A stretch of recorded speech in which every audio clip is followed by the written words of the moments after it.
ಬಹಳ ಖುಷಿ ಅನಿಸ್ತದೆ.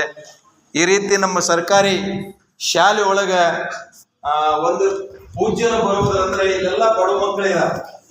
ಈ ಬಡವರ ಮಕ್ಕಳಿಗೆ ಶಿಕ್ಷಣವನ್ನ, ಗುಣಮಟ್ಟದ ಶಿಕ್ಷಣವನ್ನ ಕೊಡಬೇಕಂತೇಳಿ ನಾನು ಈ ಊರಿಗೆ ಬಂದ 5 ವರ್ಷ ಆಯ್ತು. 5 ವರ್ಷದಿಂದ ಈ ಒಂದು ಹೊಸ ಕಟ್ಟಡ ಮಾಡ್ಬೇಕಂತೇಳಿ ನಮ್ಮ ಗುರುನಾಥ್ ಸರ್ ಅವರು, ನಮ್ಮ ಗುರುನಾಥ್ ಕುಂಡನ್ ಅವರು, ದೇವದಾಸ ಶಿವಪುತ್ರಪ್ಪ ಸರ್ ಅವರು, ಕಾಳನ್ ಟೀಚರ್ ಆಗಿರ್ಬೋದು, ಉಳಿದಂತ ಎಲ್ಲ ನಮ್ಮ ಮೊಗಲನ್ ಟೀಚರ್, ಉಳಿದೆಲ್ಲ ನಮ್ಮ ಕನಸು.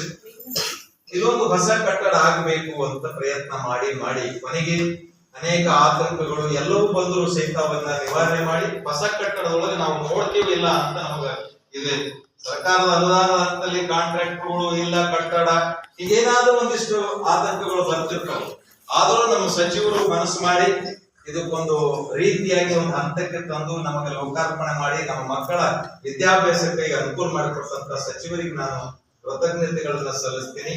ಮತ್ತೆ ಇದಕ್ಕೆ ಎಲ್ಲರೂ ಯಾರ್ಯಾರು ಪೂರಕವಾಗಿ ಏನೇನು ಗ್ರಾಮಸ್ಥರು, ಪರ್ವತ ರೆಡ್ಡಿ ಆಗಿರ್ಬೋದು, ನಮ್ಮ ರವಿ ಶೋಕರ್ ಆಗಿರ್ಬೋದು, ಗ್ರಾಮ ಪಂಚಾಯತಿ ಅಧ್ಯಕ್ಷರು, ಸದಸ್ಯರು, ಎಲ್ಲ ಊರಿನ ಗ್ರಾಮಸ್ಥರು, ಶಿಕ್ಷಣ ಪ್ರೇಮಿಗಳು ನಮಗೆ ಬಹಳ ಸಹಕಾರ ಕೊಟ್ಟರ. ಹೀಗಾಗಿ ಸಹಕಾರ ಕೊಟ್ಟದಕ್ಕಾಗಿ ಇಂತ ಹೈಟೆಕ್ ಸ್ಕೂಲ್ ಆಗಲು ಕಾರಣ ಆಗಿದೆ.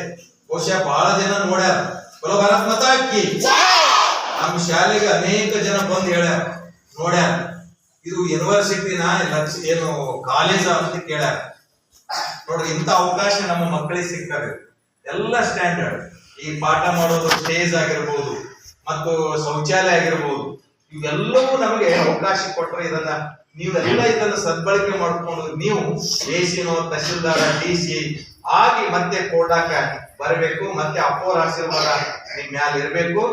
ಗುಣಮಟ್ಟದ ಶಿಕ್ಷಣವನ್ನ ಕೊಡಬೇಕಂತೇಳಿ ಸರ್ಕಾರದ ಹಲವಾರು ಯೋಜನೆಗಳು, ಅದು ಬಿಸಿ ಊಟ ಇರಬಹುದು, ಆಮೇಲೆ ತತ್ತಿ ಇರಬಹುದು, ಬಾಳೆಹಣ್ಣು ಇರಬಹುದು, ಮತ್ತು ಎಲ್ಲ ರೀತಿಯಾದಂತಹ ಸೌಕರ್ಯಗಳು ನಮ್ಮ ಸರ್ಕಾರ ಕೊಡ್ತಾ ಇದೆ. ಅದನ್ನ ಸದ್ಬಳಕೆ ಮಾಡ್ಕೊಂಡು ಮಕ್ಕಳು ಒಳ್ಳೆಯ ಶಿಕ್ಷಣವನ್ನು ಪಡೆದು ಇವತ್ತು ನಾಡಿಗೆ ಕೀರ್ತಿ ತರುವಂತ ಮಕ್ಕಳು ನೀವು ಆಗಬೇಕು.